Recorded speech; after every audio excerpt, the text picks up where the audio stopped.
암호화폐 시장은 언제나 겉으로는 화려하지만 그 이면은 매우 복잡하다. 가격 변동과 단기 이슈가 모든 관심을 빨아들이는 동안 정작 시장의 방향을 결정하는 구조적 변화는 쉽게 간과된다. 그러나 금융시장의 역사는 늘 같은 사실을 보여준다. 진짜 전환점은 가격이 아니라 제도와 구조에서 시작된다. 지금 우리가 목격하고 있는 변화 역시 단순한 상승장이나 하락장이 아니라 디지털 자산이 어떤 방식으로 기존 금융 질서 안에 편입될 것인가에 대한 근본적인 재정의 과정이다. 현재 글로벌 금융 환경에서 가장 중요하게 다뤄지는 질문은 얼마나 올랐는가가 아니다. 어떤 자산이 살아남을 수 있는가라는 질문이다. 투기적 수요에 의존하는 구조, 실체 없는 토큰, 불투명한 유통 방식은 더 이상 용인되지 않는다. 대신 실사용 가능성, 검증 가능한 신뢰, 그리고 장기적으로 유지될 수 있는 생태계를 갖춘 프로젝트만이 제도권의 검토 대상이 되고 있다. 이는 암호화폐 시장을 억누르기 위한 움직임이 아니라 혼란의 단계를 지나 성숙한 시장으로 이동하기 위한 필연적인 과정이다. 이 과정의 핵심은 디지털 자산에 대한 분류다. 모든 암호화폐를 동일한 위험 자산으로 취급하던 시대는 끝나가고 있다. 이제는 어떤 프로젝트가 실제 경제활동과 연결되어 있는지, 탈중앙화가 형식이 아닌 구조로 구현되어 있는지, 그리고 사용자 기반이 숫자가 아닌 실체로 존재하는지가 판단 기준이 된다. 이러한 기준이 강화될수록 단기 트렌드에 의존한 프로젝트는 자연스럽게 도태되고 구조적으로 준비된 프로젝트만이 남게 된다. 이러한 관점에서 파이 네트워크는 다시 평가될 필요가 있다. 파이는 거래소, 상장과 가격 형성보다 사용자 네트워크 구축을 먼저 선택했다. 실명 기반 참여 구조와 장기간 축적된 커뮤니티는 단기적으로는 느려보였지만 제도권이 요구하는 투명성과 신뢰라는 기준에서는 매우 드문 사례다. 특히 사용자 수가 단순한 계정 수가 아니라 실제 신원과 연결되어 있다는 점은 기존 암호화폐와 본질적으로 다른 출발선에 서 있음을 의미한다.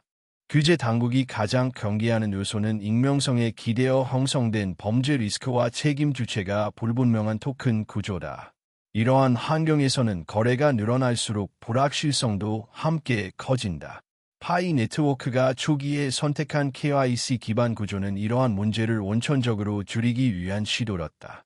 이는 단순한 인증 시스템이 아니라 디지털 자산이 제도권 금융과 연결되기 위해 반드시 거쳐야 할 신뢰의 관문을 선제적으로 통과한 사례로 볼 수 있다.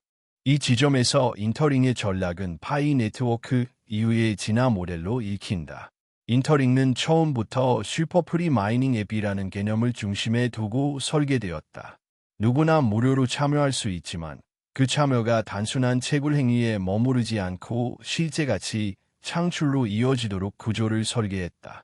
진입 장벽을 낮추되 결과물은 실질적인 경제활동과 연결시키겠다는 방향성은 파이가 제시했던 비전을 한 단계 확장한 형태다.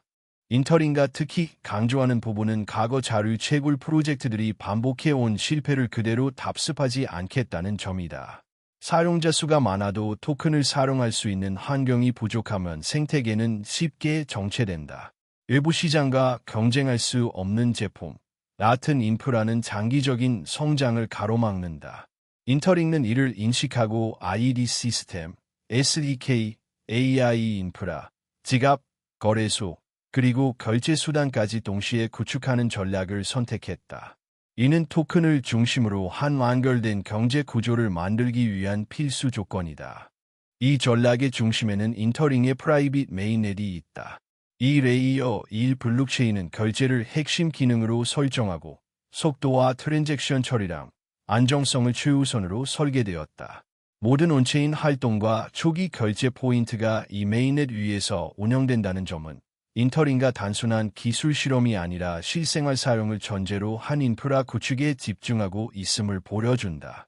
이는 규제 환경에서도 강력한 경쟁력이 될 수 있는 요소다. 또 하나 중요한 요소는 토큰 유통과 수요 형성 방식이다. 인터링은 프로젝트 팀이 직접 토큰을 시장에 판매하지 않는 구조를 유지한다. 대신 기업들이 토큰을 디지털 자산 재무 자산으로 채택하고 이를 오직 시장을 통해 자율적으로 매수하도록 설계했다. 이 방식은 인위적인 가격 조작 가능성을 낮추고 실제 수요에 기반한 가치 형성을 유도한다. 제도권이 요구하는 투명성과 책임성을 구조적으로 반영한 선택이라 할 수 있다. 지금 이 시점에서 중요한 것은 성과를 단정 짓는 것이 아니라 방향을 읽는 것이다. 규제는 시장을 억압하기 위한 도구가 아니라 기준을 세우는 과정이다.